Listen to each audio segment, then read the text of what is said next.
Bom, pessoal, então a gente vai dar início agora à segunda sessão da nossa roda de leitura.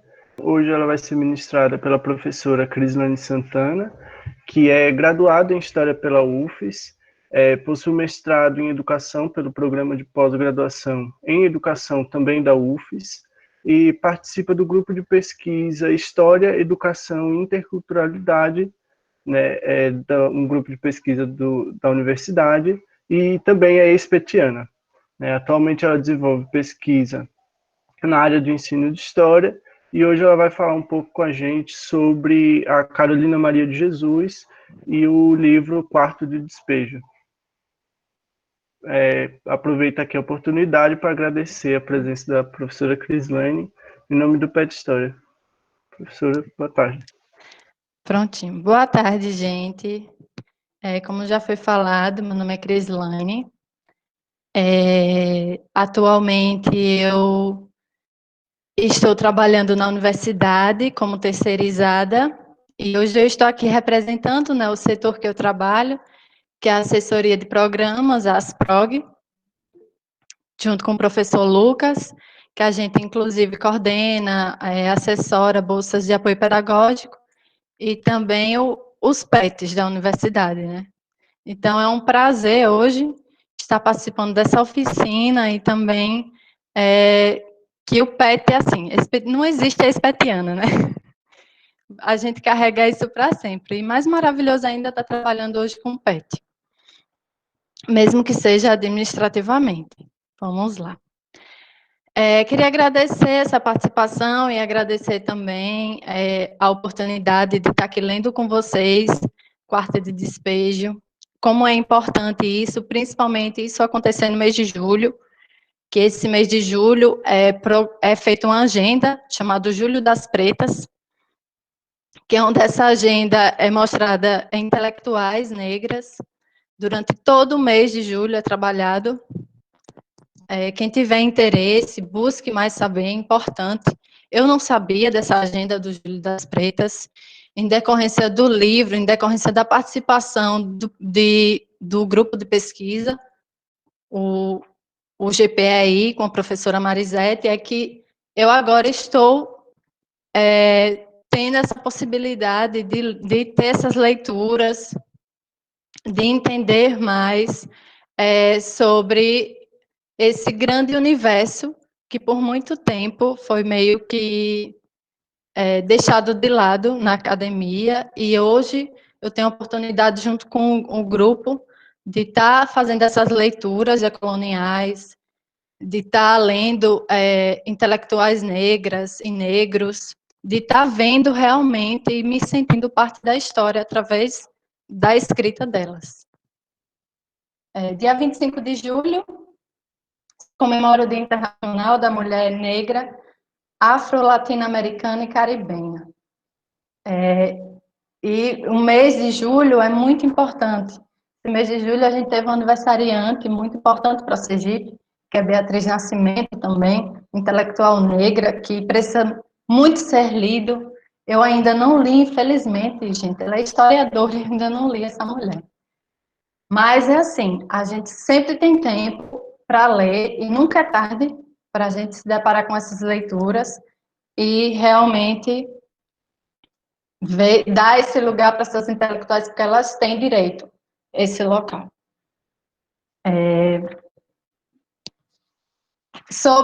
Eu queria falar sobre os encontros que eu tive com a leitura.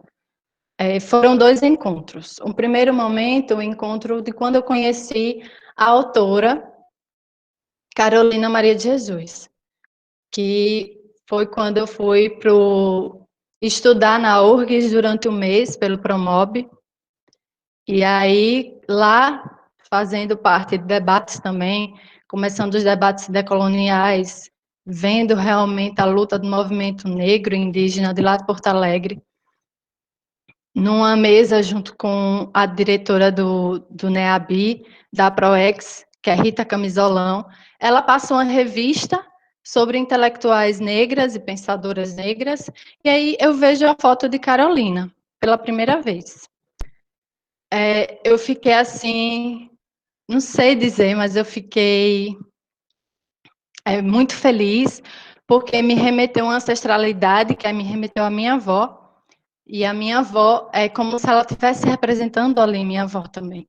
Então, esse primeiro momento foi a ancestralidade que bateu, e no segundo momento também vem uma ancestralidade, que é quando eu encontro o quarto de despejo, o livro, que aí eu vou ler realmente Carolina, e aí é como se Carolina contasse também a história da onde eu venho, né? Eu meio que me reconheço com essa história que ela conta, que eu venho da comunidade pobre, rural, daqui de Sergipe, que é povoado, né? Eu venho do interior de Sergipe, Frei Paulo, morando no povoado Mucambo. E aí, esse povoado é um relato, os relatos que ela faz do livro me levam muito ao encontro da maneira que eu vivi, que eu passei minha infância no povoado onde eu moro. Infelizmente, relatos de violência, não da fome, eu não vivi, viu, gente? Por mais que eu moro em povoado, ainda eu tenho a situação de privilégio, ainda tenho, muito grande, infelizmente, né? Que ainda a gente tem que falar isso, privilégio. Mas assim, é incrível, a leitura me levou para esse momento. Ela estava contando ali a nossa história, uma história de um lugar onde parece que o braço do Estado não vai. São lugares abandonados, que é a periferia, é o povoado, são todos a favela, são todos lugares que falam de uma história que não foi contada, né? E que ela vai contar e de uma forma que realmente me toca. Então, meu encontro com Carolina foi esse. Eu queria ouvir o encontro de vocês. Quem quiser falar ou escrever, comentar sobre esse encontro com a leitura. Como foi esse encontro de vocês?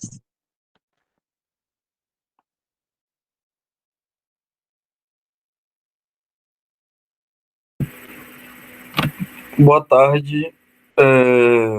Tá conseguindo me ouvir, professora?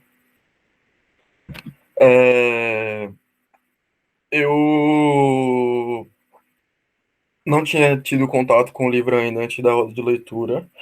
Era um livro que eu já tinha escutado bastante, principalmente como uma intelectual importante no movimento negro, mas era um livro que eu nunca tinha tido acesso e para mim foi muito impactante, sabe? Mesmo de antemão, já sabendo do que tratava a história, qual era a história dela, foi um livro assim que muitas vezes eu parei e fiquei pensando, sabe?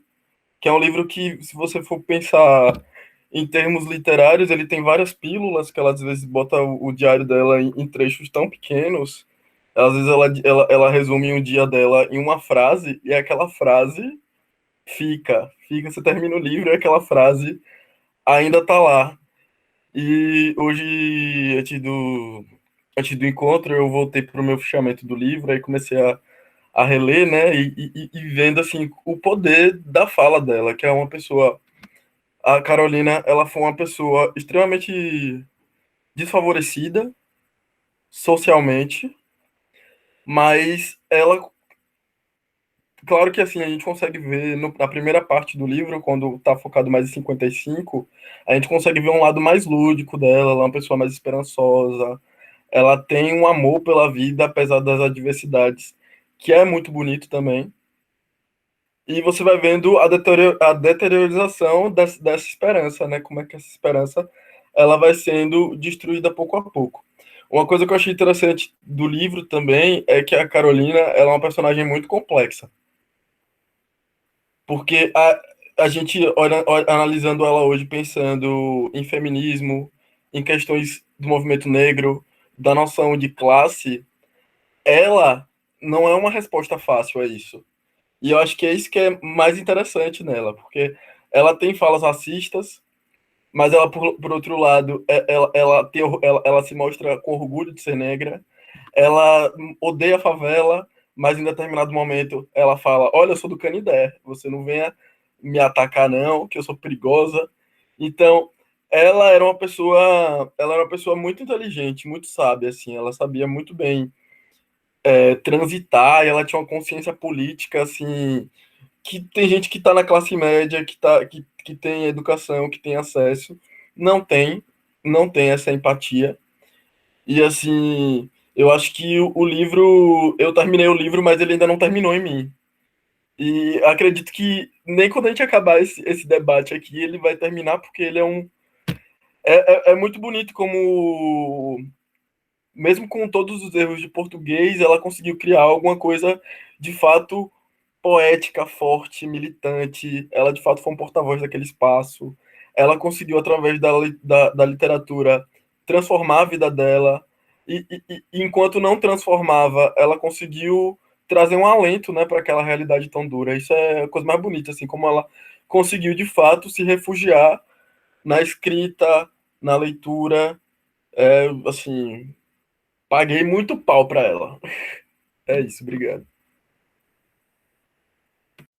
Obrigada a você, Dário. Realmente, tem tantas nuances do livro de Quarto de Despejo que toda vez que eu lia os meus slides, eu falava, meu Deus do céu, mas eu não botei isso. Ah, não, vou ter que refazer tudo de novo. Depois eu disse, quer saber? Quem sou eu para conseguir abarcar todas as nuances dessa mulher? E depois de Quarto de Despejo, eu só tive uma certeza para mim, que é o que eu preciso ler essa mulher mais, eu preciso ler os outros livros dela, porque eu ainda tenho indagações aqui dentro de mim e eu preciso conhecer mais sobre essa escrita dela, essa escrita potente. Vamos ver aí quem quer mais falar sobre esse encontro com a leitura. Boa tarde a todos e todas. A minha primeira impressão lendo o livro foi que a autora tem uma veia totalmente sentimental, porque antes de... Assim, a gente olha muito a questão social, mas a gente não... Desculpa, acho que a internet é fraca. Mas eu vou ser breve. Eu acho que a gente desvia um pouco o olhar para a demonstração de sentimento que a Carolina mostra. Antes eu não tinha lido nada tão sentimental, a não ser poético, coisas poéticas, e ela mostra isso muito claramente, quando ela diz que traz comida para o seu filho, e ela mostra a alegria de ter todos os complementos alimentares, de ter toda a panela cheia, é o sentimento mais alegre que ela consegue descrever com as palavras, que eu ainda não encontrei em nenhum poeta. Que lindo, qual é o seu nome? Lucas Cariri. Oi, Lucas, realmente tem uma poética na escrita dela que é incrível, assim, emociona. O jeito que ela fala até do sol, o astro-rei, do céu, de tudo. Ela vê beleza mesmo com a fome e, tipo, ela era uma poetisa também, né? Porque ela não só escrevia, não só era uma diarista, ela não só escrevia diários, ela também escreveu poesias, poemas. Vou falar mais um pouquinho dela, da vida dela daqui a pouco. Vamos ver se mais alguém quer falar. Olá, boa tarde. Vocês conseguem me escutar? Creio que sim.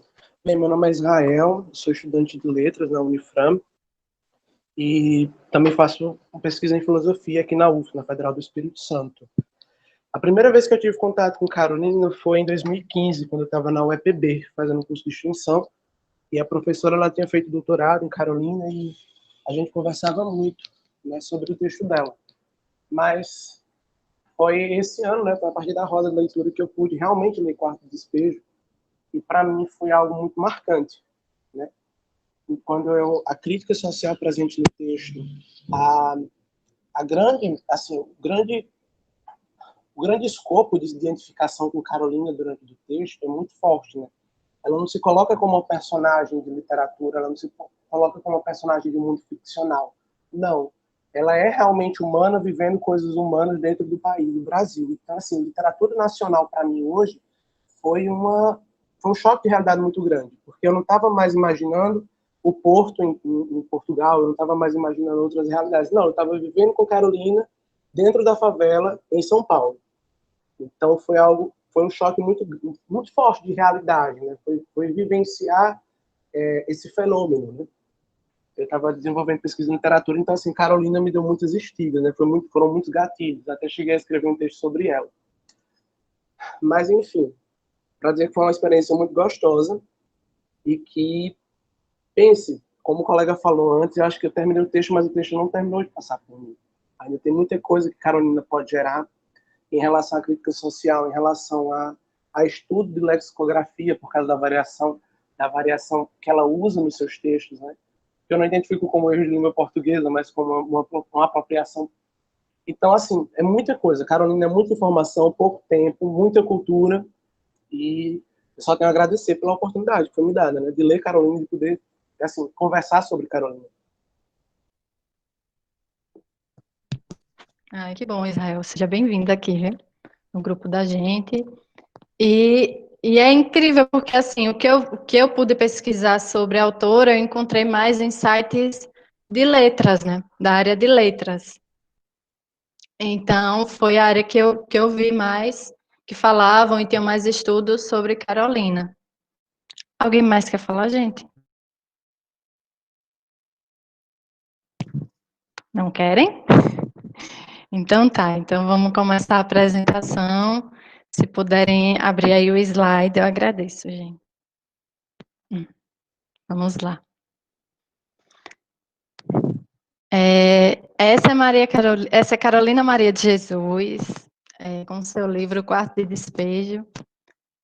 Eu li a edição em PDF, edição popular do livro, e realmente é o que muito na fala de vocês, é o impacto mesmo da escrita dela, como se fosse um soco no estômago da gente, que para tirar a gente dessa zona de não sei, de apática, sabe? Que parece que a gente está no momento que a gente precisa, né, se mexer, se movimentar e ver nuances que eu não tinha visto e que ela me trouxe.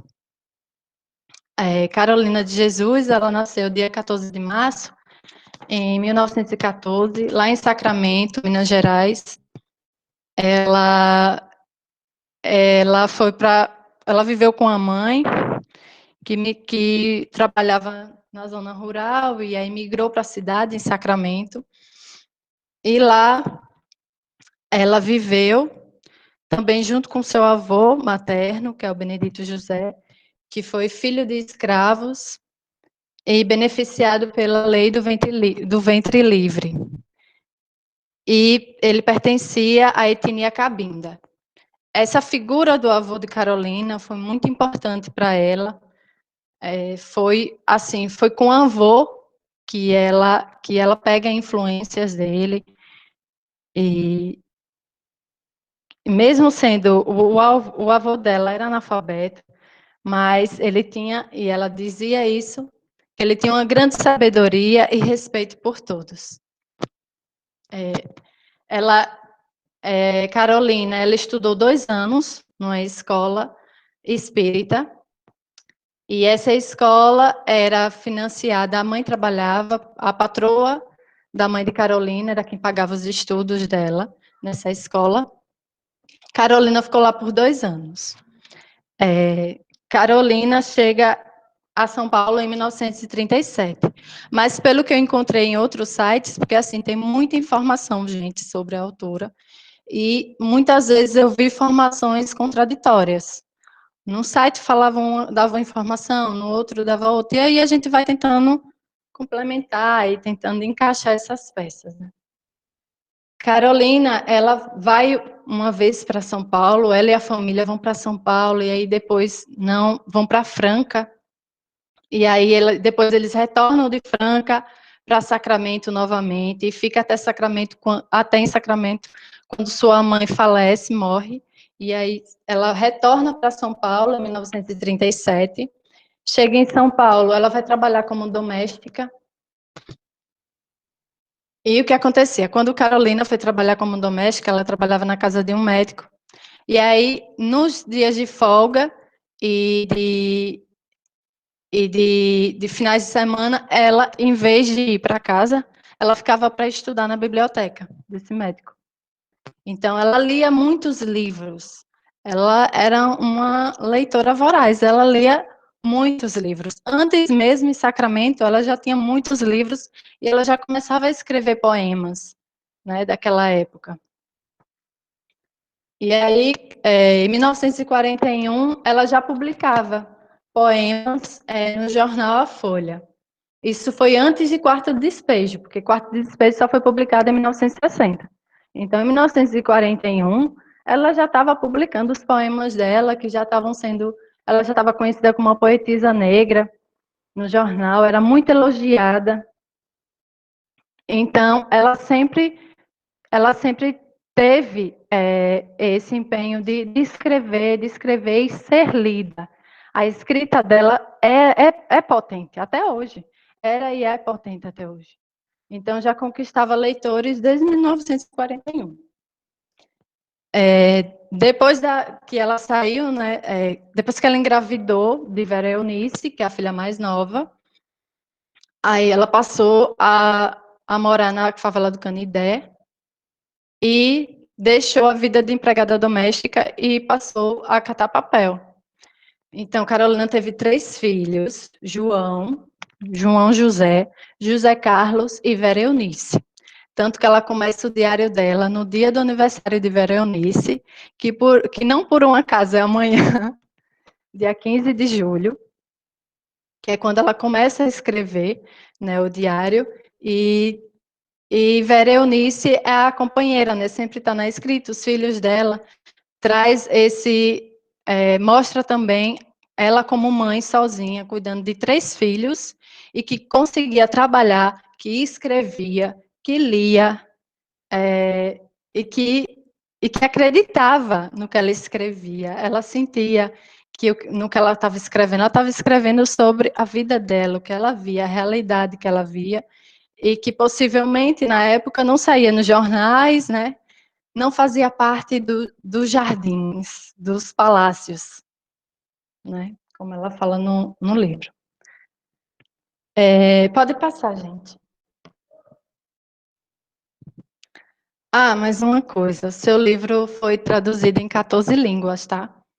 Quarto de Despejo, e ele é um best-seller, foi um best-seller na época, e nos Estados Unidos ele é considerado um best-seller. Vamos lá. Eu separei a apresentação seguinte. Eu separei trechos que me remetem a alguns pensamentos. E eu vou dizer, não tem tudo aqui. E aí, se vocês quiserem falar algum trecho também que toca vocês e que remete a algum sentimento ou encontro com o que eu vou falar, por favor, falem e sintam-se à vontade. Viu? Só mais uma coisa. Carolina, em 1960, conseguiu publicar o seu livro, O Quarto de Despejo, né, através do, não sei se vocês pesquisaram, o jornalista Audálio Dantas, que alguns falam que ele é descobridor de Carolina, quando, na verdade, já vemos uma mulher que ia levar seus poemas na Folha para eles serem publicados.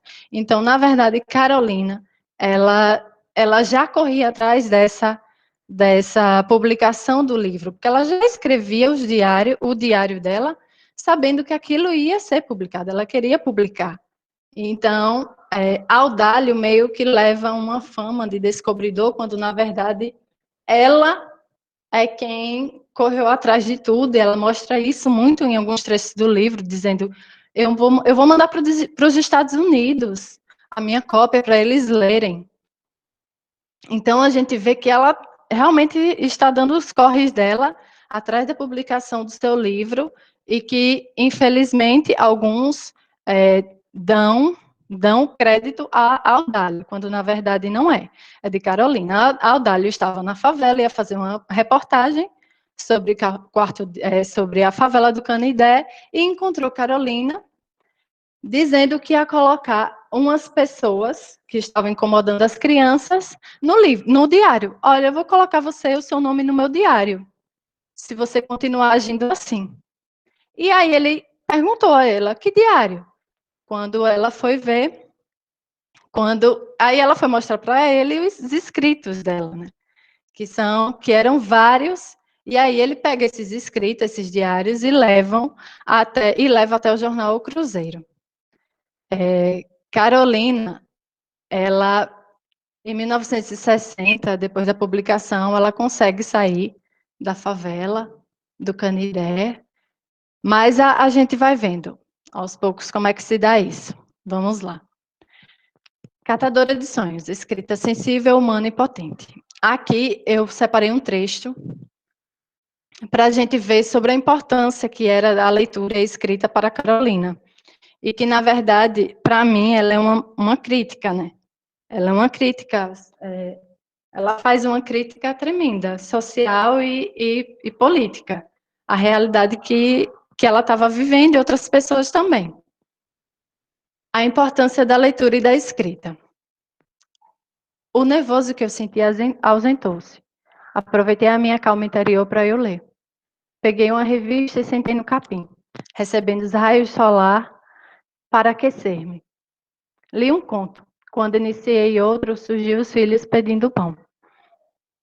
Essa importância da leitura e da escrita de Carolina, ela se reflete em várias passagens do diário, quando ela fala que lê jornais para as vizinhas, que ela lê jornais, lê notícias. Então, a gente vê essa importância da leitura para ela, e também era uma forma de acalento para ela, né? E, independente do que estava acontecendo, ela estava ali, ativa, escrevendo. Ela estava contando a história dela, que é importante. Isso principalmente naquela época, onde não se havia, onde se buscava, né, abandonar e deixar à margem quem morava em periferia e favela, onde essas pessoas não estavam sendo aceitas nos centros urbanos, né, que era São Paulo. Pode passar. Outro ponto que chama atenção para mim é quando ela fazia justiça, né, através da escrita. Tem uma passagem que ela fala que as palavras dela são aço, né? E que ela escreve mesmo, e que ela vai colocar ali, ela faz a justiça dela, porque ela não briga. Em momento, assim, ela não tenta revidar os ataques que ela tem dos vizinhos, tanto dos homens quanto das mulheres da favela, quando ela realmente fala que está escrevendo um livro, que é sobre a favela, e muitos textos falam que realmente ela não teve essa aceitação. O pessoal da favela, os moradores, não gostaram, principalmente por ela colocar o nome deles no livro sem autorização. Em algumas passagens do livro eu vejo que ela vai abreviando os nomes, eu não sei se vocês perceberam, mas eu senti meio que como se fosse uma forma dela também, né, se proteger. Carolina, ela faz justiça, sim, então ela vai contar tudo o que estava se passando ali, né? E assim ela escreve: vou escrever um livro referente à favela. É de citar tudo o que aqui passa e tudo que vocês me fazem. Eu quero escrever o livro e vocês, com essas cenas desagradáveis, me fornecem os argumentos. É uma mulher que já estava, que incomodava e estava inconformada com aquela situação que estava vivendo, que outras pessoas também estavam vivendo, com tudo, com onde ela estava vivendo também, junto com os filhos dela, inconformada, e também uma mulher que estava ali para questionar, sim, o sistema. Era um sistema que colocou essas pessoas num lugar que totalmente desumano, entendeu? E que aí ela transforma o poder dela, o poder da escrita dela, para fazer essa crítica, e é isso que eu vejo muito quando eu leio, assim, depois de muito tempo pensando, refletindo em tudo que ela escreveu. Para mim é isso, sabe?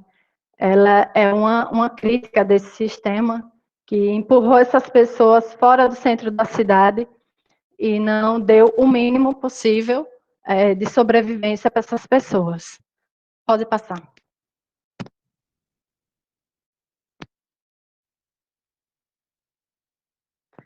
Escrever para ela era uma forma de resistir e existir.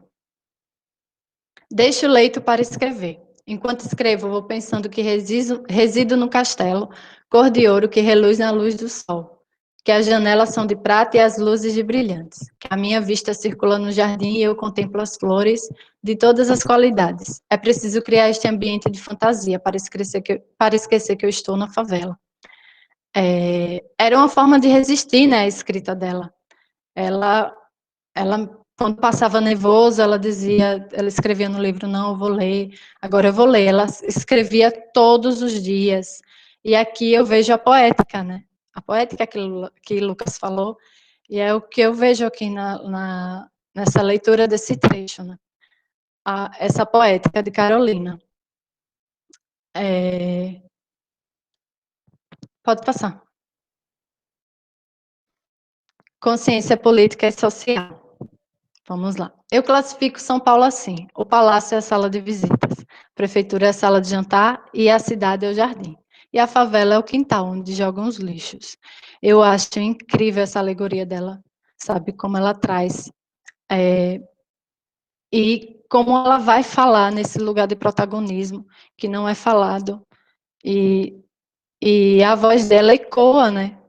Quando é publicado o livro, assim, é como se falam que desvelam, na verdade, né, o que acontecia na favela do Canindé, só que na verdade já estava ali há muito tempo e ninguém queria ver, né? Que era aquela situação terrível de descaso. E aí, com o quarto de despejo, ela vem trazer essa crítica, junto com essa consciência política dessa mulher negra, e que vai escrever e vai falar desse problema, vai trazer um problema à tona. Gente, a desigualdade não foi escancarada por causa da pandemia, não. Está aí. Essa mulher, em 1960, já estava escancarando uma desigualdade que é absurda, já estava trazendo essa desigualdade e que, infelizmente, não gerou a comoção que deveria gerar, mas que virou semente. Né? Eu acredito muito que essa consciência política e social de Carolina, que ela traz essa crítica no livro dela, virou uma semente, né? E germina muito, ainda está germinando. Vamos passar. É isso que eu falei no outro, né, que as críticas no diário, elas trazem essa denúncia. É uma denúncia de uma cidade desigual, uma denúncia de uma cidade que foi criada para uns e que só foi criada para alguns, na verdade, né? E que excluiu uma população pobre, preta, e jogou ela para a margem do rio Tietê e não adequou, não fez, não tinha políticas públicas. Simplesmente o braço do Estado não chegava lá, e quando chegava era através de um serviço social que ela odiava, que era odioso, que na verdade ela falava que o serviço social só servia para pegar o nome e o local. Não fazia nada, praticamente nada. E são pessoas que aprenderam a resistir e viver por si só, sozinhas. Criaram sua forma de resistência. Entendeu? Essa é a forma de resistência de Carolina, é a escrita. E ela viveu ali, criou seus filhos, levava eles, deu educação para esses 3 filhos sozinha, mulher, num lugar que não dava possibilidade para isso, mas que em nenhum momento ela deixou de fazer.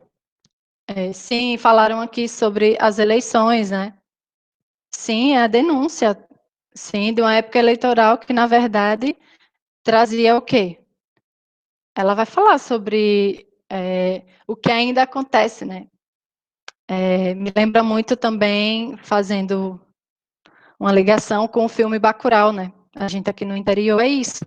Os políticos só vêm em época de eleição, a cada 4 anos, e aí conseguem ludibriar as pessoas com discursinho, e aí conseguem um voto e depois, tchau. Não esquecem de tudo aquilo, infelizmente. Pode passar. Professora, licença, desculpa, mas falando sobre isso, essa questão da eleição, tem um trecho que é interessante, que ela fala, acho que foi dia 26 de maio que ela disse, 23 de maio, na verdade. O povo não está interessado nas eleições, que é o cavalo de Troia que aparece de 4 em 4 anos. É isso mesmo. Tem uma parte que eu acho muito interessante, assim, desculpa se puder me alongar um pouquinho. Não, pode continuar. Mas é que tem uma parte que ela fala, dia 16 de maio. Eu, quando estou com fome, quero matar o Jânio, quero enforcar o Ademar e queimar o Juscelino. As dificuldades cortam o afeto do povo pelos políticos. E tem uma passagem que ela pega, acho que ela pegou um macarrão do lixo, e aí quando ela vai comer, o filho dela fala assim pra ela: Mãe, você não falou que você nunca mais ia comer comida do lixo? Aí ela responde: É que eu tinha fé no Juscelino, meu filho. Achei. Era interessante, né? Como ela tinha essa consciência cidadã Sim, mesmo. ela tinha. Ela tinha. Ela tinha. O avô dela falava para ela que queria que o sonho dele, e ele tinha muita felicidade em ver o negro se ascendendo socialmente, né? Então, quando ela chega em São Paulo, ela fica maravilhada pela cidade, pela aquela grandiosidade da cidade, e ao mesmo tempo ela fica impactada e horrorizada com a outra parte da cidade, né? Que é a cidade que a dos Jardins é onde ela só podia visitar, às vezes, e catar papel, e a de onde ela vivia, né? É diferente, é gritante. Então, ela traz isso e ela vê isso, sabe, essas nuances da cidade, uma cidade desigual e é incrível, porque a crítica que ela fala é de como esses políticos, eles simplesmente não se importam, né? E essas pessoas foram, durante esse período, né, 1940, se iniciou um processo migratório muito grande para São Paulo. Então, a população pobre saiu daqui, principalmente quando ela fala dos nortistas, né, que daqui do Nordeste, foi para São Paulo à procura de condições melhor, numa cidade que, para se viver melhor, só que, na verdade, encontrou uma cidade que um custo caríssimo de vida para essas pessoas e com empregos que pagavam quase nada para elas poderem sobreviver. Então, ela vai contar a realidade ali, nua e crua dela, do que ela realmente estava passando e como ela sentia. Obrigada, viu, Dária? Se mais alguém quiser, fica à vontade. É muito bom, assim, a gente vai construindo um diálogo. Então, essa passagem aqui que eu separei, ela me tocou, sabe? Tem várias partes que me tocam, mas essa, assim, é incrível. Ela entendia a sua realidade e também isso passava pela sua consciência racial, né? Ela entendia tudo o que estava acontecendo ali. Ela sabia ela compreendia quais eram os espaços que foram deixados para a população pobre e negra, né? E quais eram os espaços dos jardins, que na verdade eram só para alguns, né? E aí no dia 13 de maio, né, que é quando se comemora o dia da abolição, 13 de maio de 1958, nas prisões dos negros eram bodes expiatórios, mas os brancos agora são mais cultos e não nos tratam com desespero. Que Deus ilumine os brancos para que os pretos sejam felizes. Felizes. Pois é. A Dari comentou aqui, sim, ela disse isso mesmo, que ela lutava no dia 13, no dia da abolição, ela estava lutando contra uma escravidão, da escravidão atual, né, que era a fome. Isso mostra que Carolina tem uma consciência incrível, de mulher também, mulher negra, e ela se colocava muito, ela entendia de tudo, gente, sabe? Ela tem uma consciência incrível de política externa, ela vai falar sobre a Rússia, ela vai falar sobre a política mesmo, então, para mim, ela é uma crítica, ela é uma autora crítica, faz crítica social e política e racial. Pode passar. Carregava consigo as vivências do cotidiano familiar e o da cidade. Eu não tenho que dizer da minha saudosa mãe, ela era muito boa. Queria que eu estudasse para professora, foi as contingências da vida que lhe impossibilitou concretizar o sonho, mas ela formou o meu caráter, ensinando-me a gostar dos humildes e dos fracos, Nesse trecho também eu vejo uma consciência social dela, né? A consciência que ela entendia que ela também sentia, assim, os iguais, né? Nas condições, quem ali estava lutando o tempo todo, trabalhando também assim como ela estava trabalhando e tentando sobreviver, e ela via a forma como o operário era tratado naquele período, né? E ao tempo todo ela fala no livro, quando se encontra com o operário, a felicidade, né, que ela fica de encontrar um trabalhador, e ela ficava muito horrorizada porque os moradores, né, da favela, alguns homens não trabalhavam, né, no período, mas isso também traz outros questionamentos, né, gente? Por que eles não trabalhavam, né? Por quê? Tem uma coisa a mais aí que ela vai deixando como se fossem essas lacunas não preenchidas, mas que traz também para a gente muitos questionamentos. Pode passar. Sim, muitos relatos de violência, assim, parece que é um lugar violento, né? Principalmente para a mulher. Então, não só tem um trecho falando sobre a violência contra a mulher, são vários trechos, assim, doloridos mesmo, difíceis de ler, e, infelizmente, faz parte da realidade, principalmente onde eu moro. Infelizmente, relatos de violência contra a mulher ainda são recorrentes. Só um momento que eu estou aqui, né, lendo os comentários. Então, ela faz esse relato foi um dos que mais me chocou, que me embrulhou o estômago, que ela disse, era 19 horas, quando o senhor Alexandre começou a brigar com a sua esposa. Dizia que ela havia deixado seu relógio cair no chão e quebrasse. Foi alterando a voz e começou a espancá-la. Ela pedia socorro. Eu não pressionei, porque já estou acostumada com esses espetáculos que ele representa. Ela via aquilo, às vezes, assim, é como se ela falasse num tom de frieza, só que, na verdade, ela já estava exaurida, né? Ela queria muito escrever o livro para poder sair dali, tirar os filhos dali, né? Para poder viver como escritora, né? Porque era isso que ela queria, né? Então, esse ambiente de violência é muito relatado na obra, e não tinha como, né, fugir, porque os barracos eram próximos uns dos outros, né, gente? Então, tudo que acontecia era visível ali, inclusive ela fala de casos de incesto, que é assim, é difícil.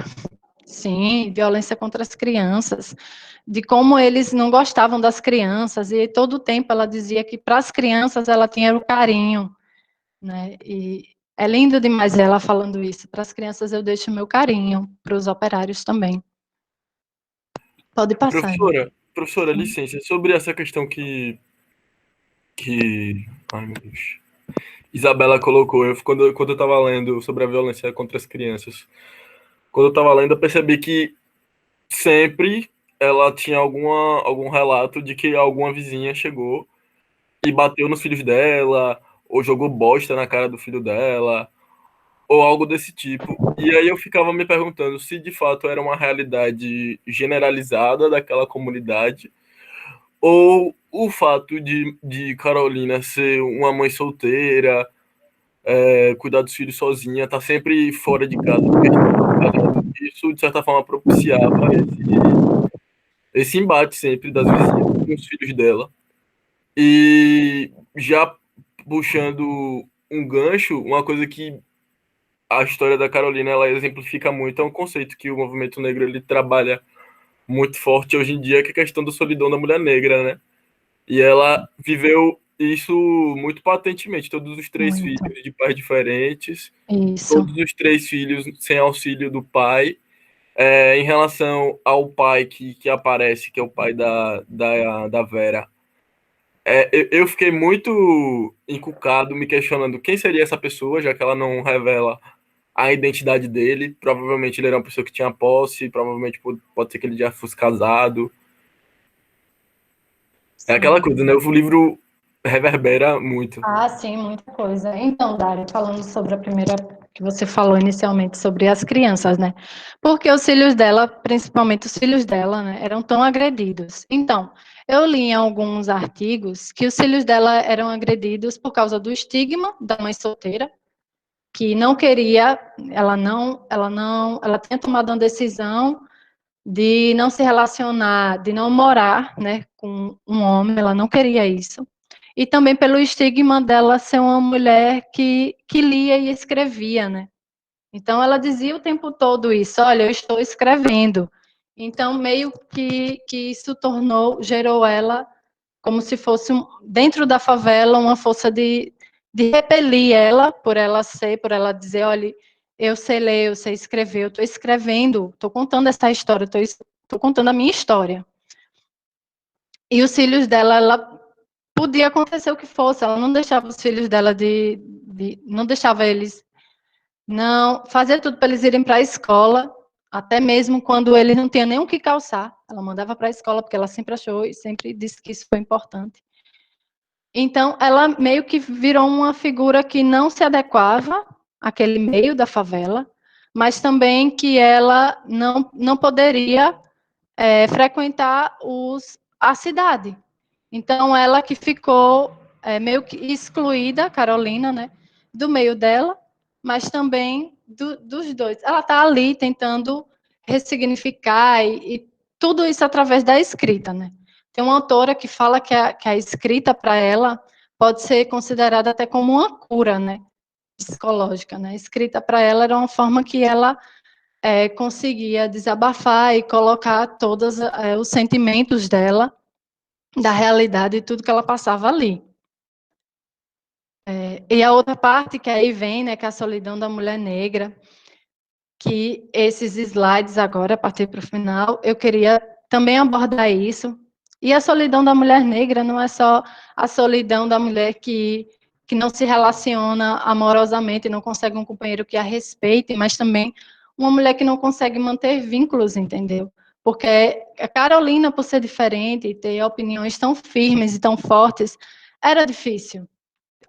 Para ela tinha uma personalidade forte. Então, as mulheres da favela meio que repeliam ela, porque ela criticava, assim. Ela estava ali, ela criticava, ela não aceitava as coisas que estavam acontecendo ao redor, e ela falava, e sempre estava expondo sua opinião, o que geralmente incomodava, porque geralmente é assim, quando... E ainda mais quando é mulher, né? Quando a mulher expõe a opinião, incomoda bastante, né? Aí eu separei esse trecho que fala exatamente isso, né? Da mulher que ama, mas também quer ser amada e respeitada. O Senhor Manuel apareceu dizendo que quer casar-se comigo, mas eu não quero, porque já estou na maturidade. E depois, um homem não há de gostar de uma mulher que não pode passar sem ler, e que levanta para escrever e que deita com lápis e papel debaixo do travesseiro. Por isso é que eu prefiro viver só, para o meu ideal. Ela dizia que todos tinham ideal, o ideal dela era escrever, ler e escrever. E aí eu estava vendo um vídeo da filha dela, de Veronice, e ela dizia, minha mãe era muito namoradeira. E realmente a gente vê passagens do livro que ela tinha muitos pretendentes, e ela era essa mulher também, que amava. Ela amava também, entendeu? Ela amava muito. E só que ela também queria ser respeitada, né? Ela queria ser respeitada porque ela tinha outros ideais. E ela sabia que os homens não iam aceitar que ela escrevesse, que ela emitisse essas opiniões que ela tinha, que não deixava. O ideal dela era escrever, virar escritora e sair dali, entendeu? E ela sabe que aquele momento era muito difícil encontrar um companheiro que aceitasse isso. Pode passar. Sobre a autoestima, né, da mulher negra. Tem passagens assim que me tocam e essa passagem da autoestima da mulher negra, principalmente, me lembrou muito isso, né, autoestima. E a autoestima não é só, gente, a gente aceitar só as coisas boas e a gente tá sempre feliz, né? Não é isso. Autoestima é a gente tentar o tempo todo, meio que uma briga interna com a gente. Então, ao mesmo tempo que tem essa passagem que ela diz, esquecendo eles que eu adoro a minha pele negra e o meu cabelo rústico. Eu até acho o cabelo negro mais educado do que o cabelo de branco. Porque o cabelo de preto, onde põe fica, é obediente. E o cabelo de branco é só dar um movimento na cabeça, ele já sai do lugar. É indisciplinado. Se é que existe reencarnação, eu quero voltar sempre preta. É de uma força de uma mulher que, meu Deus do céu, gente, é 1960. Como é difícil esse protagonismo dessa mulher, entendeu? Falando aí de tudo, de debates tão importantes, de uma consciência política, de feminismo, sabe? Mesmo que na época não tinha essa palavra ainda, mas essa mulher vem falar de poder, de empoderar, de dizer, olha, eu sou bonita assim, entendeu? Do mundo, do contrário, de outras pessoas disserem não, do sistema que ela vivia, dizer não, montar um padrão totalmente, meu Deus do céu, a parte do que realmente a gente vivia, ela estava ali para dizer, não, eu sou linda. Pode passar. Agora a gente vai passar por um contexto, né? Eu separei um pouco, na verdade. Não toda, né? Mas principalmente esses pedaços esquecidos da história de São Paulo que Carolina vem trazer, né? Porque, na verdade, a gente conhece esse período através dos personagens políticos, né? E não esse período através desse protagonismo, né? Social, e principalmente dessa mulher, né? Que é Carolina. E ela vai trazer isso no livro. Então, durante 1940, São Paulo ele viveu um processo muito grande de urbanização e industrialização. E a população negra e as desigualdades não superadas pelo pós-abolição eram gritantes, entendeu? Porque depois do pós-abolição, realmente não se deu políticas públicas que favoreciam a população negra, né? Principalmente de casa própria, de ter emprego bons, de ter renda boa, de sobrevivência, de garantir a sobrevivência dessas pessoas. Elas simplesmente foram ignoradas e ficaram à parte desse processo de urbanização e industrialização, onde, na verdade, só requeriam sua mão de obra. Infelizmente. Também, durante esse período, teve aumento da migração de brasileiros vindos do interior do país, principalmente do Nordeste, né, que ela também vai falar muito isso no livro. E era um Brasil de Juscelino Kubitschek. Ela falou o tempo todo de nomes de vários políticos, e isso mostra que ela estava atenta ao cenário político que estava acontecendo, porque ela via isso na prática, no preço do pão, no preço das coisas, tudo ela relatava. Então, quando passava a política, ela ia relatando a variação do que ia acontecendo, realmente. Então, o Brasil de Juscelino Kubitschek era um Brasil de 50 anos em um, né? Uma política desenvolvimentista e de modernização despojada. Aí eu lanço a pergunta, para quem? Modernização para quem? Para onde? Até onde vai essa modernização? Pode passar.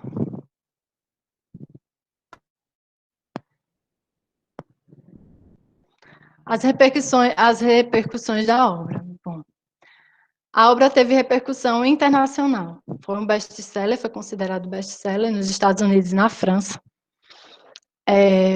Já foi traduzido em 14 línguas. Carolina, ela depois, né, em 1960, após a publicação, ela consegue sair da favela do Canindé. Quando ela sai da favela, o pessoal da favela se irrita muito com ela, e aí apedreja ela na saída. Assim, infelizmente, é uma cena muito infeliz, né? E aí ela sai de lá porque eles ficaram indignados que ela coloca o nome deles no livro, né, sem autorização. Ela consegue sair da favela do Canindé e consegue ter a sua casa de alvenaria, como ela sempre quis. Mas o sucesso do livro, Quarto de Despejo, não dura muito tempo. Ela publica outros livros durante o período, só que não tem o mesmo retorno que Quarto de Despejo, né? E aí ela retorna para a vida da favela também, para a vida no sítio, na verdade, né? A tiragem de Quarto de Despejo era tão grande, gente, que foi uma tiragem de 10 mil livros em uma semana só. Em um ano foram 100 mil livros publicados, só de Quarto de Despejo.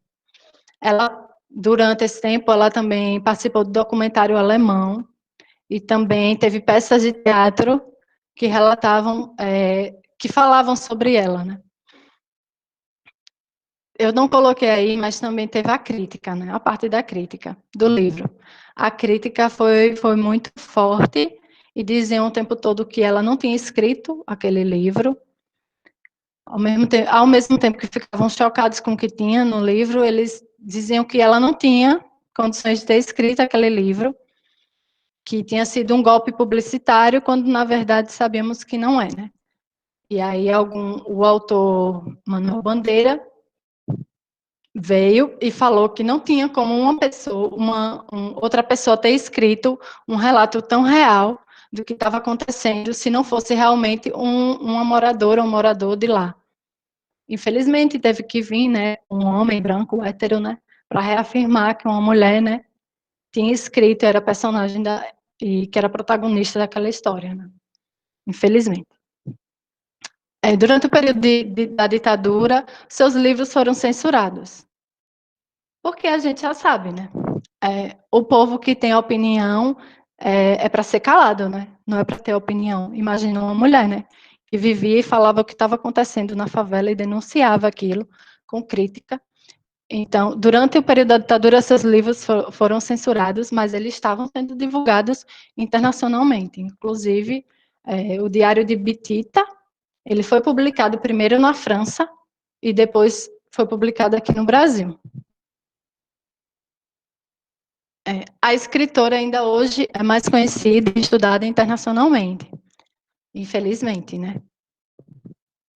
Porque esse tesouro é nosso, né? A gente que deveria estar colhendo aí e plantando essas sementinhas por aí, né? Mas vamos, eu ainda acredito na educação. O movimento negro é responsável pela visibilidade da escritora.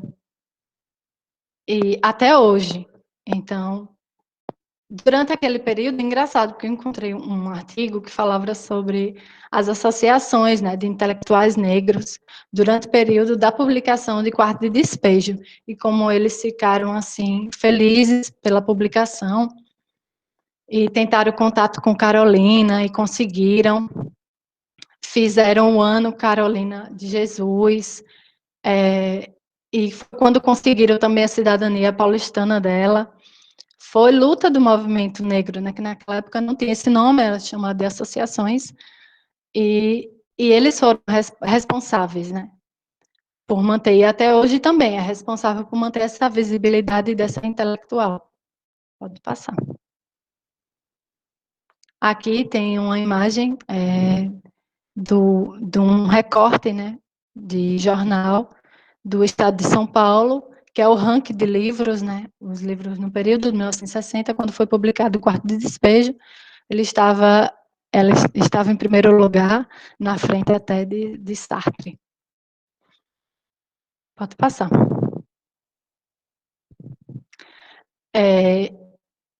Aqui eu separei algumas obras de Carolinas, para vocês verem que é o seguinte, essa parte, Quarto de Despejo é um mundo, só que ela escreveu outros, entendeu? Então, teve os livros que ela publicou em vida, que foi Casa de Alvenaria, que é essa passagem, quando ela sai da favela do Canidé e vai morar num bairro de classe média de São Paulo, e aí o que acontece nesse bairro é que ela o tempo todo é rechaçada pelo pessoal do bairro, e é onde ela passa também muitas dificuldades, porque ela passa por alguns calotes de editoras, e ela não teve o retorno que ela achou que teria por causa desses calotes, entendeu? Então, ela pega todas as suas finanças e aí faz uma publicação e vai para publicar o livro Pedaços da Fome, que ela gasta quase todo o seu dinheiro para a publicação desse livro, e aí depois da publicação desse livro, aí ela vai, compra um sítio e vai passar os últimos dias nesse sítio, afastada, vivendo dali do sítio mesmo.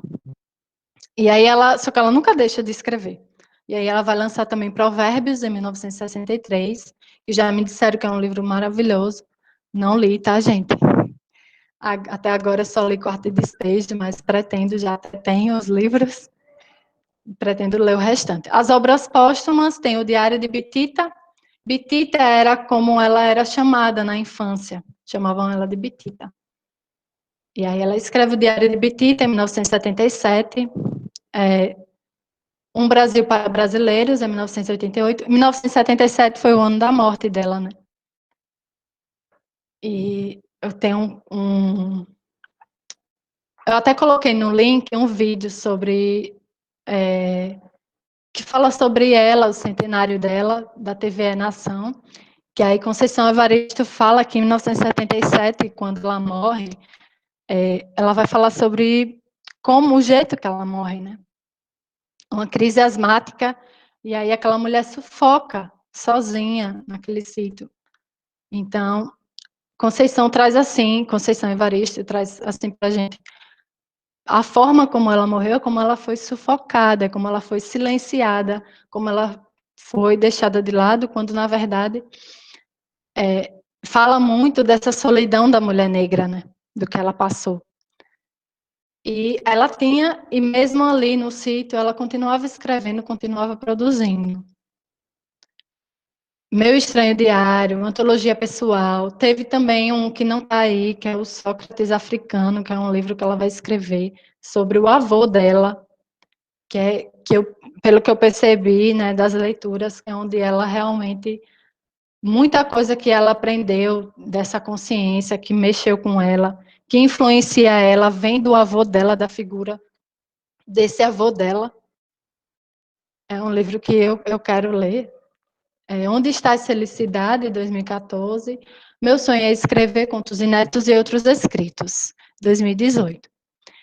Ela, além de ser uma escritora diarista, né, de diários, e era o que Audálio queria muito, incentivava muito ela, que ela escrevesse diário, só que, na verdade, Carolina era uma alma livre, né? Ela não queria fazer só aquilo que Audálio queria. Ela adorava escrever poemas, então ela escrevia poemas e também era sambista.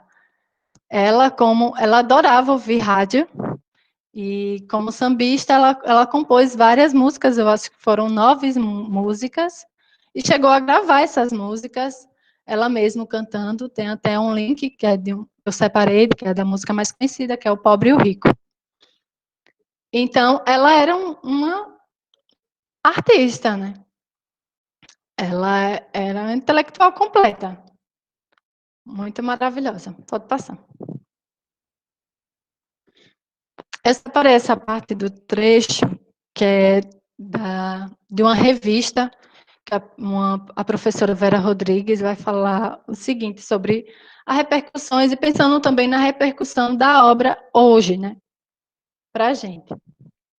Na atualidade de seu centenário, Carolina espalha-se pela cidade de São Paulo. Ela está na biblioteca do Museu Afro-Brasil, em uma escola da Zona Leste, também em uma associação de mulheres negras, bem como dissertações e teses acadêmicas. Todos esses espaços levam o seu nome. Assim, o legado intelectual, a memória e o patrimônio cultural de Carolina permanecem vivos, atuantes e sendo ressignificados por nós, suas herdeiras, mulheres negras, produtoras de conhecimento. Então, é isso, gente. Carolina ainda está presente hoje e eu fico muito feliz de encontrar trabalhos acadêmicos, teses, TCCs sobre ela. Muito, muito, muito feliz. E essa mulher é semente. Hoje a favela é ressignificada, hoje a favela tem outras formas de resistência. Hoje temos nomes potentes de favela, mas infelizmente ainda temos uma política que quer silenciar essas pessoas, assim como fez com Marielle, que também é potência da favela, que mostra essa resistência, né? Então eu vejo Marielle também como essa semente que brotou de Carolina, né? Essa voz potente, essa mulher com protagonismo. Pode passar. E aí, eu queria, a primeira pergunta, né, eu já fiz, foi no início, mas eu queria saber de vocês, dos encontros, né, proporcionados por essa leitura. São mais perguntas para refletir mesmo, para a gente pensar, para a gente ver o que é que está acontecendo. Para quem não pegou o início, eu fiz a pergunta de como foi o encontro com a leitura de Carolina de Jesus, como foi o encontro de vocês com essa leitura. Será que ela ecoa no Brasil atual? Para os futuros, para as futuras e os futuros, né, professores de história, vamos levar Carolina de Jesus para nossas aulas? Vamos trazer o protagonismo de mulheres negras para o debate nas nossas aulas? Vamos? Acho que é só isso, gente. Pode passar.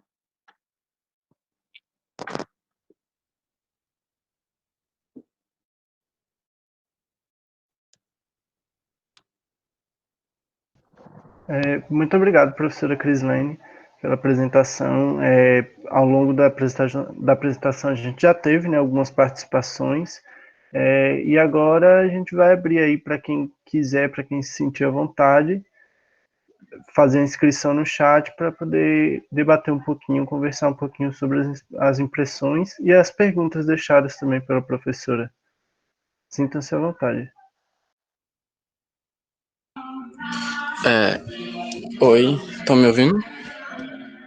Sim. Parabéns, professora. Obrigada. Foi bastante interessante, bastante elucidatória a sua fala e até algumas perspectivas que eu não tinha visto no livro. Então, eu já tinha feito uma pergunta mais ou menos parecida com essa ao professor da roda de leitura passada. Mas eu estava conversando com alguns amigos sobre uma questão que autores negros bastante famosos, eles não recebem o reconhecimento em monumentos e na memória coletiva. Então, eu acredito, e eu queria saber da senhora, sobre essa questão de de maneira velada, eles tentam apagar, eu digo o Estado de maneira geral, tentam apagar da memória coletiva esses escritores que foram importantes para a história do Brasil. E começaram a ver essa perspectiva, porque uma obra vasta, uma autora totalmente importante e que não tem um reconhecimento coletivo assim, do Estado para com o povo. Sim, sim. É muito importante isso, porque foi lá no Promob que eu me deparei com essa situação, né? Chegando em Porto Alegre, que é a cidade conhecida dos brancos, só que, na verdade, muitos lugares de Porto Alegre são territórios negros, né? Que tinham o nome originais e que foram apagados e colocado outros nomes, entendeu? Então, estava tendo o movimento negro lá forte e eles estavam recorrendo isso dos locais, desse apagamento histórico, né? Que nada mais é do que esse epistemicídio, né? É tirar essas pessoas com potências intelectuais e apagar elas da história, quando na verdade elas contam nossa história, né? Então eu vejo isso também e acabei vendo uma matéria que fala sobre um monumento à Mãe Preta, de lá de São Paulo, que foi feito nos primeiros anos de 1940, 1950, por causa da insistência da associação de ativistas negros que pediram esse monumento que fosse feito, porque eles vinham e reconheciam essa mulher negra como mãe, como a mãe da nação, a mãe brasileira. Só que, na verdade, ele foi feito, mas não foi feito por um artista negro, entendeu? Foi colocado em frente à Igreja dos Pretos, que hoje é conhecida a Igreja dos Pretos, e lá foi abandonado. Então, hoje o movimento negro, ele reivindica esse local, porque, na verdade, e reivindica também esse monumento, né? Que foi totalmente, meio que distorcido, de uma forma que não representa, na verdade, né? Que meio que durante a história dos movimentos ele foi ressignificado, ele foi criticado também, e hoje é abandonado. Então, eu realmente, eu fiquei boba, assim, vendo que os territórios negros que são colocados em quarto de despejo, que ela fala também do Rosário, e depois eu pesquisando também, vendo territórios negros em São Paulo, entendeu? E aí é bom sempre a gente perceber isso, sabe? Que uma história está sendo contada e que não é assim. Essa história não é verdadeira, gente. Essa história é do colonizador, entendeu? E não tem mais lugar para isso, gente. Não tem, já cansamos disso.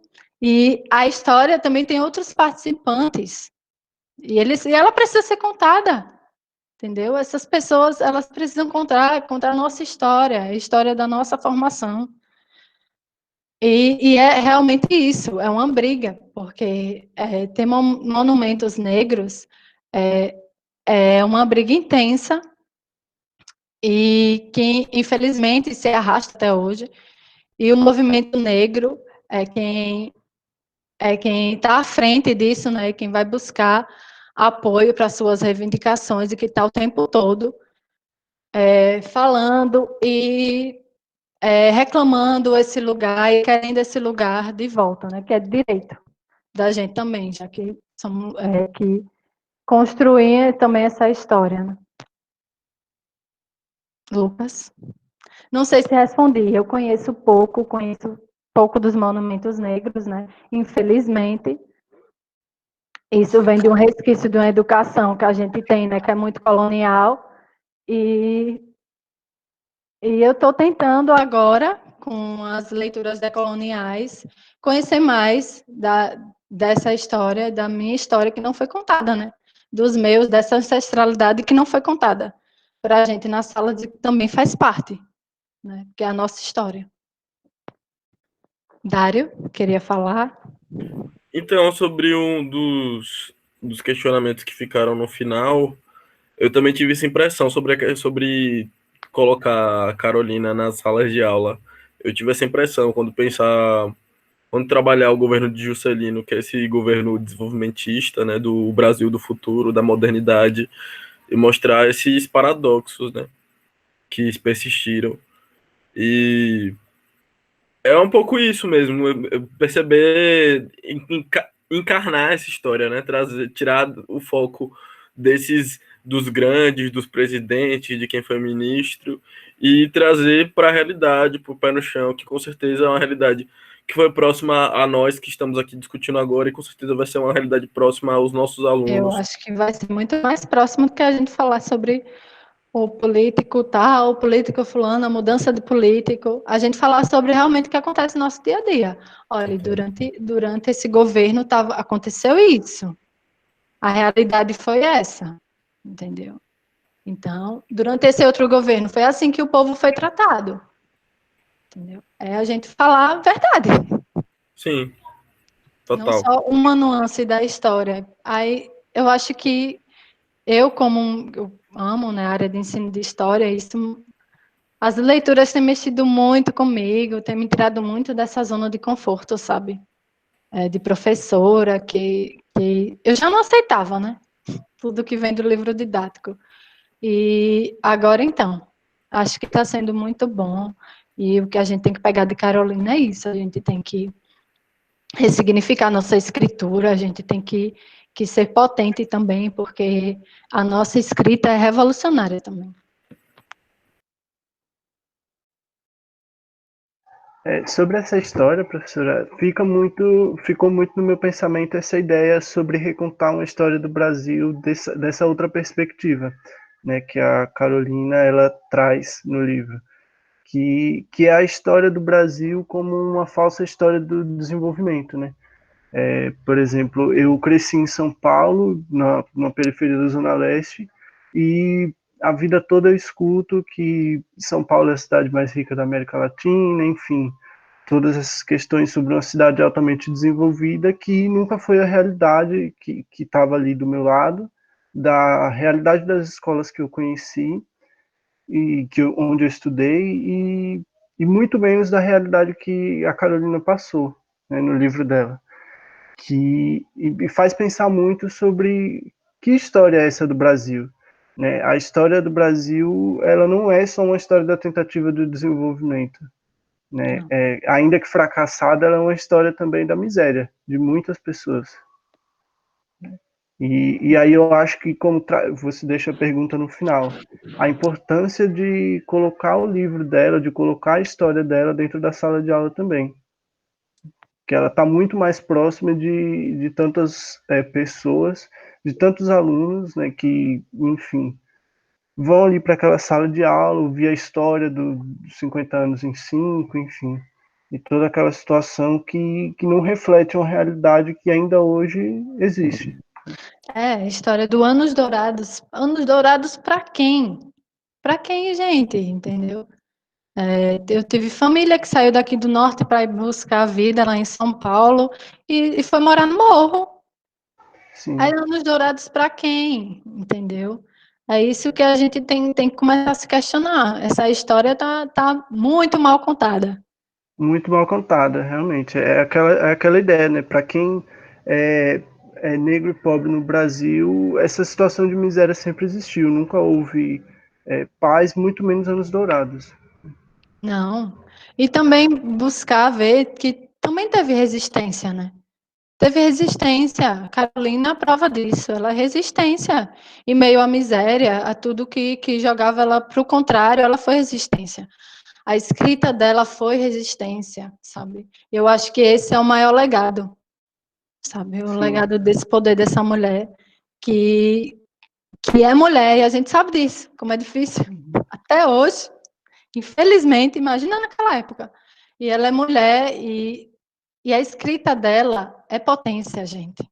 Não só a dela, hoje a gente vê que tem outras escritoras que a gente precisa, a gente necessita ler, a gente necessita ouvir, entendeu? Estudar. Então, se é um conselho que eu tenho para dar, é um conselho que eu escuto sempre da Djamila Ribeiro, que é filósofa, e ela fala, gente, vamos estudar, a gente tem que estudar, entendeu? E hoje é um segundo ponto, depois de Carolina, que é escrever. Eu tenho muitas, assim, travas com a escrita, e com Carolina eu vejo que, meu Deus do céu, sabe? Flui, com ela flui, sabe? E era a forma dela se colocar ali, ela contar a história dela, e eu acho que é isso, eu acho que quando a gente escreve, a gente conta a nossa história. Por mais que a gente tenha toda, principalmente nos historiadores, buscam imparcialidade, mas que não tem como, gente. A gente conta a nossa história, a gente faz seleção, a gente está ali o tempo todo selecionando os dados, buscando referências, mantendo vínculos com referências. Então, a gente tem uma história nossa também, sabe? É contar a nossa história também a partir da gente. Alguém comentou aqui. Alguém quer fazer mais pergunta? Professora, eu fiquei com uma dúvida. Primeiramente, parabéns pela apresentação. Obrigada. A senhora falou que ela morreu sozinha, e eu fiquei com uma dúvida. Os filhos dela, eles não moravam mais com ela depois que ela vendeu os livros e tudo mais? Então, existe uma lacuna, né, pelo menos na pesquisa que eu fiz, que não fala sobre os filhos, né, o que aconteceu com as crianças logo após a publicação dos livros. Eu não encontrei ainda, possa ser que em outros trabalhos que falam sobre ela, em TCCs, ou em trabalhos biográficos, né, sobre a autora, consiga realmente falar sobre isso, mas eu não achei, não sei o que aconteceu. Eu só vi que teve um filho dela que parece que faleceu, mas eu não sei se essa formação, se essa informação é verdadeira, porque eu vi em um blog, né? Então, eu não sei. Mas realmente sobre pesquisas, eu não vejo. Não tem falando sobre os filhos, então não sei. Só fala que ela morava sozinha nesse sítio. Então, eu não sei o que aconteceu. Ô, professora, Obrigada. eu tenho uma pergunta, mas antes, sobre o que Rebeca falou agora, tem uma entrevista da filha dela, a Eunice, para o Conversa com Bial, que ela vai falar sobre isso, como foi que aconteceu, como ela foi parar nesse sítio, enfim. Mas eu tenho uma pergunta para fazer à senhora, Não sei se é uma pergunta meio que...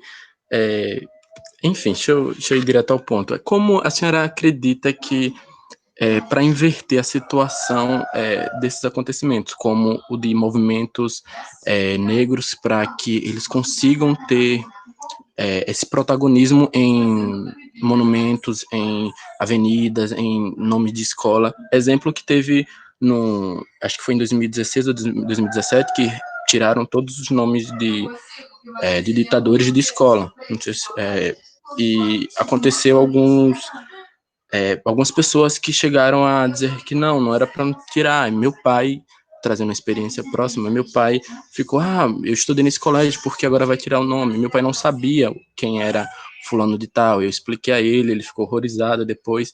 E como, se a senhora tem uma presunção, um pensamento, como conseguir tentar ter uma perspectiva de um futuro melhor nesse sentido? Exemplo de trazer Beatriz Góes Dantas para o nome de um colégio, o nome de uma escola, de uma avenida, enfim.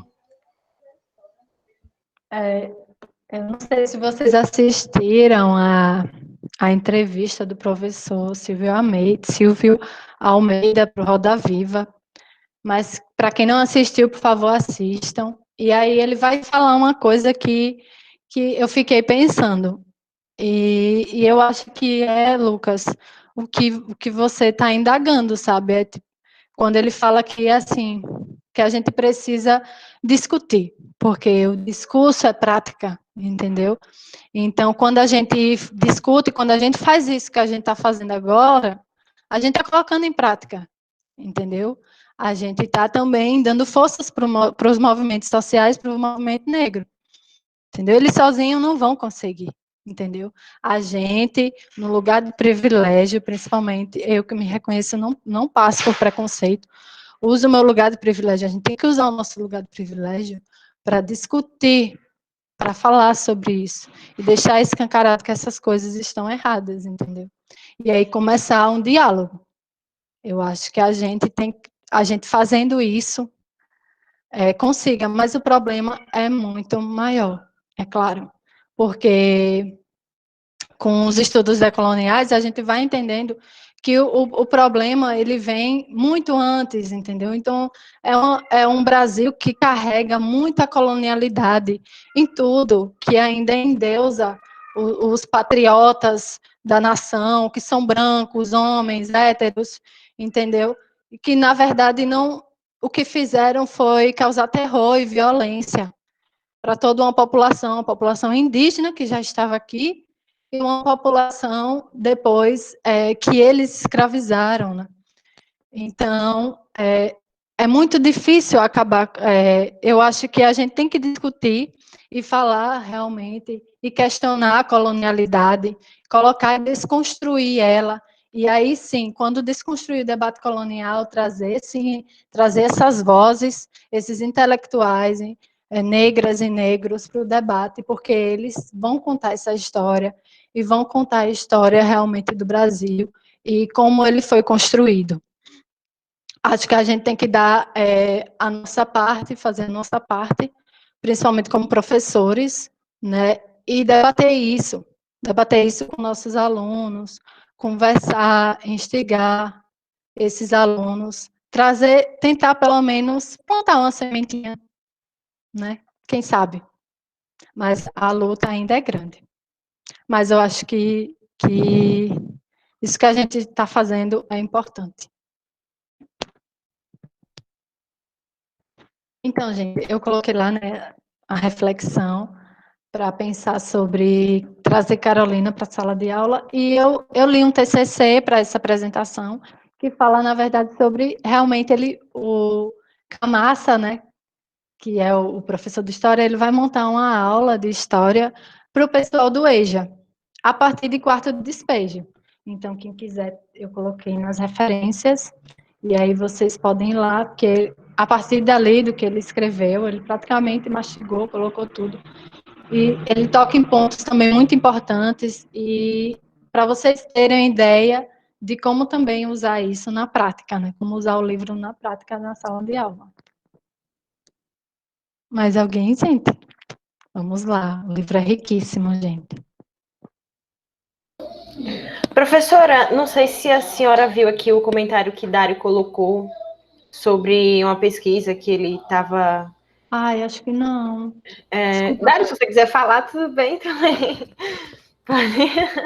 Não, só foi um comentário mesmo que eu tava pesquisando para minha pesquisa, que não tem nada a ver com Carolina, e aí eu tava olhando o Folha de São Paulo, e aí eu encontrei uma matéria, eu até tentei achar ela, mas eu perdi. Mas eu achei uma matéria falando, retratando ela depois num pós-sucesso, né? Depois que fez muito sucesso e tal. E o direcionamento da matéria era muito enviesado, assim, muito preconceituoso. De todos esses questionamentos que a professora citou, de será que foi ela que fez mesmo? Eles colocavam isso no pós-confirmação de foi que ela lançou e tratavam ela como se ela fosse uma louca. E aí traziam a questão da inimizade, como ela não era querida na comunidade. Então pintavam ela como se ela fosse esquizofrênica um pouco, sabe? Pois é, né? Ainda tem esse porém, porque a gente só viu o lado dos repórteres da época, né? A gente não viu realmente o lado do pessoal da favela. Então a gente tem uma voz aí que a gente não escutou, né? Não foi dita.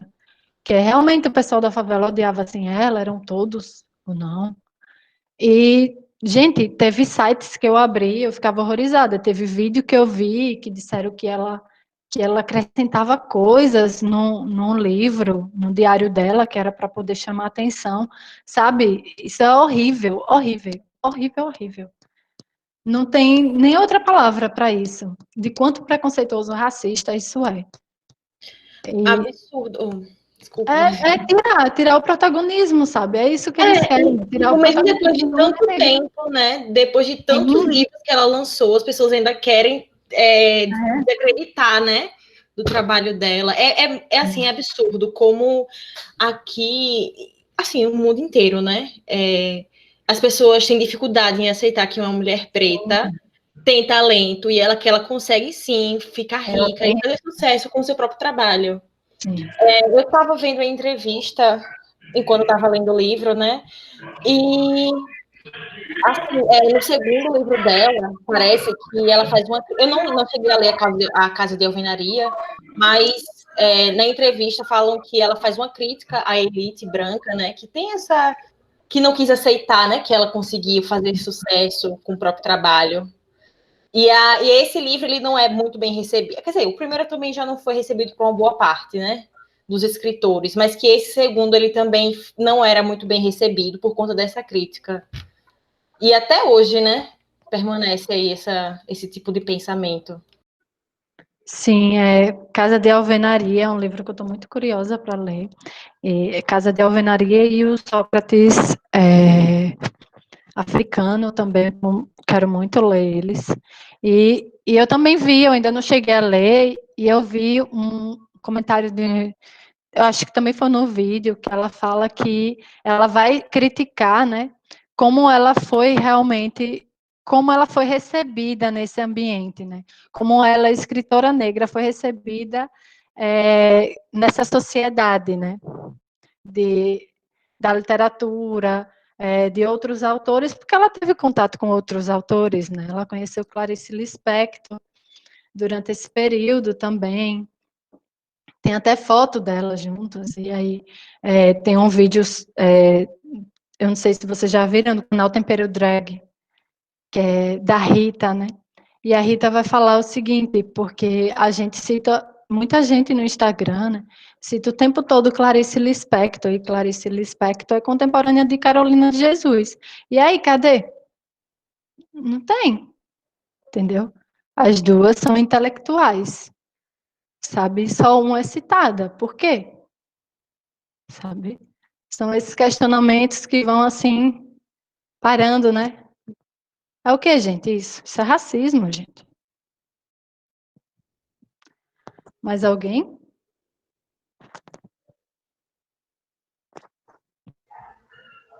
Professora, sobre isso eu estava pensando a partir da crítica da Conceição Evaristo sobre o que era levado às escolas e como aqui a Carolina não era estudada, e como a senhora falou, lá fora ela era estudada. A Conceição fala de quando ela foi aos Estados Unidos, e em escolas de crianças de 6, 7 anos, o quarto de despejo era lido, enquanto aqui não. E aí, também com relação a Clarice, fica o questionamento do que é considerado clássico aqui no Brasil. Isso. Né? Que é só o que vem do branco, que é só o que corresponde à norma culta e que não corresponde à realidade da maioria dos brasileiros. Isso. Larissa, adorei, isso mesmo. Eu até assisti um vídeo também em inglês, era de uma aluna de universidade, eu esqueci, que aí ela vai comentar, né? Ela está lendo escritoras intelectuais negras que são conhecidas internacionalmente, e aí ela vai falar sobre Carolina. E aí ela diz que lá eles estudam, mas que ela não é estudada aqui, assim, dá uma vergonha, sabe? Dá uma vergonha, porque é isso, gente, absurdo, sabe? A mulher sendo lida e estudada lá fora, nas universidades, e a gente aqui com patrimônio desse. Não, gente, a gente precisa trazer essa mulher para dentro da universidade, e eu espero realmente que vocês leiam os outros livros dela, e também procurem saber mais da autora, né? De Carolina. Eu me pergunto, cadê os patriotas nesse momento, né, professora? Cadê? Cadê? Mas graças a Deus, né? Eu espero que não tenha nenhum aqui. Ai, ai. Essa imagem de patriota que foi criada. Ai, não, não quero. Infelizmente não diz muito sobre eu hoje. Não diz. Ô, professora, só um adendo rapidinho. Eu fiz a pergunta, mas eu esqueci até de falar que eu acho que a Carolina responde até no livro dela. Ela traz a resposta para tudo, né? Eu acho que, assim, na visão dela, quando ela diz que o Brasil precisa ser governado por alguém que já passou fome. Acho que isso já diz boa parte do histórico do Brasil, né? Histórico, assim. Sim, infelizmente. O Brasil, né, o poder ele foi feito para ser comandado para uma parte da população, né? Para o homem hétero, branco, rico, classe alta, né? Não vou dizer nem média, porque meu Deus, nem entra. Classe alta, e que excluiu toda outra forma que não é isso, né? Que é a mulher negra, que é o homem negro. Tudo isso foi excluído, tudo isso foi posto para fora. Então, até hoje a gente vê que ter representatividade política ainda é uma luta muito grande, entendeu? E é isso, gente. Não adianta só a gente dizer que é antirracista e apoiar políticos que estão aí pregando o contrário, entendeu? Sendo totalmente racistas em termos políticos, em termos cidadãos. Então, a gente tem que repensar também esse nosso local, né? Não só de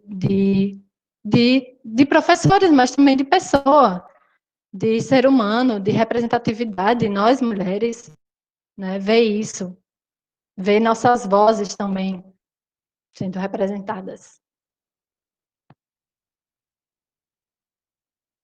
Alguém tem mais algum comentário ou pergunta?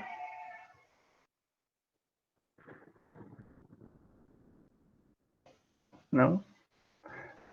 Eu gostaria, então, de mais uma vez agradecer a professora Crislane por ter aceitado o convite, participar aqui com a gente dessa roda de leitura, que eu acredito que tenha sido importante para todos.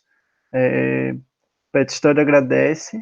Agradecer também a participação de todos vocês, né? E sobre o material utilizado pelos professores, certo? A gente vai estar disponibilizando em nosso site os slides para consulta, para que vocês possam fazer o download e depois pegar direitinho as referências utilizadas, né, e estarem fazendo a consulta. O material da primeira sessão já está lá disponível, certo? Para quem quiser ir lá dar uma olhada, fazer o download, já está disponível no nosso site, que é o pethistoria.ufes.br. E é isso, né? Qualquer dúvida, entre em contato conosco através do nosso e-mail, petufeshistoria@gmail.com, ou através do nosso Instagram, certo? A professora Crislane quer fazer alguma última colocação? Quero. E agradecer pelo espaço e que o PET História também abra mais espaços assim, sabe? Que também aquelas reflexões cheguem aí em vocês também, viu? Vamos aí, vamos falar sobre esse protagonismo negro, intelectual. Vamos aqui, né? Vamos debater, vamos discutir, colocar em prática. Muito obrigada a todos. E é isso. Vamos ler Carolina. Tchau.